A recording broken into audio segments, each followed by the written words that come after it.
क्या आप उन स्टूडेंट्स में से हैं जो स्टडी करने बैठते हैं तो उनका माइंड किसी और जगह पे चला जाता है, फोकस नहीं रहता, माइंड में डिफरेंट थॉट्स आती हैं, दिल उकता जाता है स्टडी से?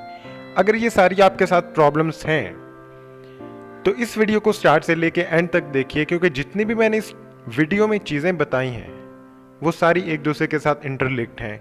अगर आप बीच में से छोड़ जाएंगे वीडियो तो फिर उसका फ़ायदा नहीं होगा। चलिए शुरू करते हैं।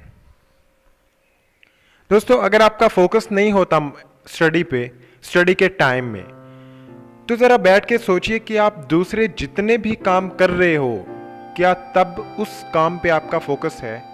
अगर तो है, अगर जो भी आप काम कर रहे हो वो आप फोकस के साथ कर रहे हो, तो यकीनन स्टडी में भी आपका फोकस बना रहेगा। लेकिन ऐसा होता नहीं है। हम जो भी काम कर रहे होते हैं, हमारा माइंड वहाँ पे नहीं होता, हमारे माइंड में कुछ और ही चल रहा होता है। अगर खाना खा रहे हैं तो हाथ में मोबाइल भी पकड़ा हुआ है, चैटिंग हो रही है, टीवी के सामने बैठ के खाना खा रहे हैं, मतलब हमारा माइंड खाने की तरफ है ही नहीं। तो दोस्तों, अगर हम अपने ब्रेन को इस तरह गाइड करेंगे तो फिर ये कैसे हो सकता है कि स्टडी के टाइम में वो स्टडी पे टिका रहेगा? ऐसा नहीं हो सकता। अगर आप ये चाहते हो कि जब भी मैं स्टडी करने बैठूं तो मेरा सारे का सारा फोकस आके स्टडी पे रुक जाए, तो ये तभी पॉसिबल है जब आप अपनी लाइफ के दूसरे काम भी उसी फोकस और उसी कंसंट्रेशन के साथ करने लगोगे।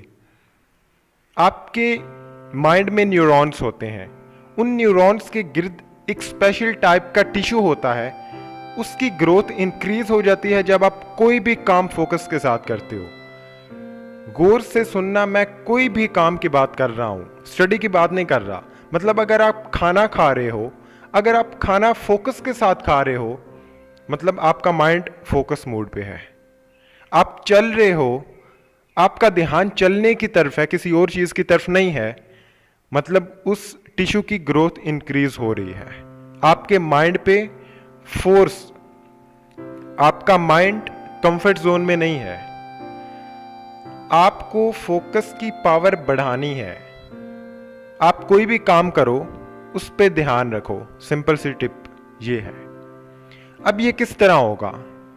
ये किस तरह होगा कि हम किसी भी काम पे फोकस रखें? दोस्तों, ये होगा किसी भी काम की लिमिट को बनाने से। मतलब मैं खाना खा रहा हूं तो इतने वक्त में, 20 मिनट में या 10 मिनट में मुझे खत्म करना है। इससे क्या होगा कि आपका माइंड सॉल्यूशन निकालेगा। अब वो कहां चला गया? जैसे ही आपने अपने माइंड को बताया कि भाई जैसे भी है तूने इस काम को इतने वक्त में खत्म करना है, तो आपका माइंड क्या करेगा? सॉल्यूशन निकालेगा, फोकस मोड में जाएगा। तो आप ना सिर्फ अपने काम को अच्छे से कर सकते हो, वो कोई भी काम हो, बल्कि आप साथ ही साथ अपने फोकस की पावर को बढ़ा रहे हो, जो यकीनन आपको उस वक्त मदद देगी जब आप पढ़ने बैठोगे। स्टडी है, उसका भी टाइम रखो कि 1 घंटा पढ़ना है, 1 घंटा पढ़ना है तो पढ़ना है। माइंड में कोई और थॉट नहीं आनी चाहिए 1 घंटे के लिए। उसके बाद जो कुछ मर्जी करो। अब बाउंड्री कैसे बनती है? जैसा मैंने आपको पहले बताया कि मेरी सारी बातें एक दूसरे के साथ इंटरलिंक्ड है। पहला पॉइंट मैंने बताया कि कोई भी काम करो, उसको ध्यान से करो, फोकस के साथ करो। उसके साथ मैंने बताया कि वो काम कैसे होगा, उस काम की बाउंड्री को सेट करो, लिमिट को सेट करो। अब ये लिमिट सेट कैसे होगी? रेस्ट करने से होगी। मतलब अगर आप एक काम पे टिके हुए हो, उसके बाद फौरन से दूसरा काम करते हो, फौरन से तीसरा काम करते हो, तो आपका माइंड, आपके माइंड में हलचल मच जाएगी, आपको कुछ समझ नहीं आएगा, आपके माइंड की ग्रोथ रुक जाएगी।